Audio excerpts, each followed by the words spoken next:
I'm Elina. And I'm Sarah. That was weird. And I'm Sarah. It's fine. And I'm Sarah, and we are Challah Hub. Today we're going to show you how to make a vegan challah. Challah Hub is a Los Angeles-based delivery company. We deliver challah every Friday. Everyone loves it, vegan or not.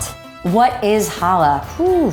Challah is braided bread traditionally eaten on the Shabbat table for Jewish people everywhere. It's the thing that people gather around. Every Shabbat, Shabbat is every Friday. It's meant to be a time of rest and connection. Should we just keep it?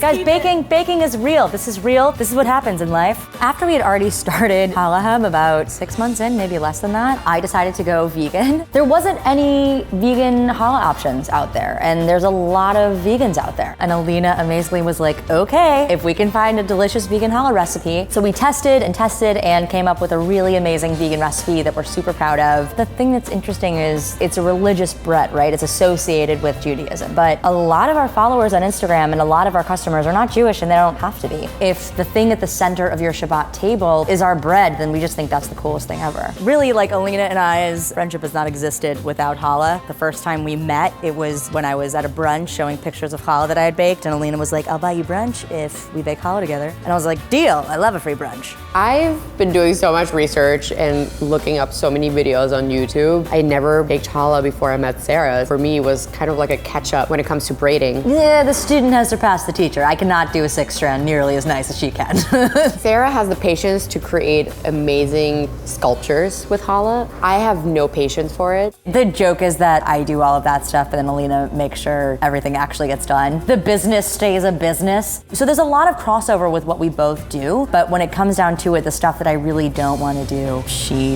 is really happy doing and is really good at doing, and vice versa. We're gonna make a 4-strand round challah. Your tic-tac-toe set up, and then you're just gonna weave all the way around every other strand over, and then you go back the other direction. Yeah, and if anything looks weird, you can just tuck it right under and no one will know. Really, that's what bread making is all about, hiding the wonky parts. We're really different. Every time we go and do classes, people are like, what's the right way to do this? And depending on which one of us you ask, you'll get a different answer. It's true. Mine's the right one, so. Next, we're gonna do a rainbow 6-strand challah. For braiding, when you're laying out your strands, each position is how you count like what strand number it is. If we make colored dough, we love using all the natural dyes that are out there, like matcha, spirulina, dragon fruit powder, blueberry powder. There's so much out there. And don't stress if it's not perfect. That's the other thing. A lot of people are like, oh God, the braid looks so hard and crazy, and this one is going to be difficult. Sometimes when you try to connect the different colors to each other, you might have a difficult time, but we promise that once you bake it, it will look great. And no one's gonna complain, you're making rainbow bread. But when it comes to like actually making challah at home, it's artisan, so it can be wonky looking, and that's totally fine. We love our wonky challah.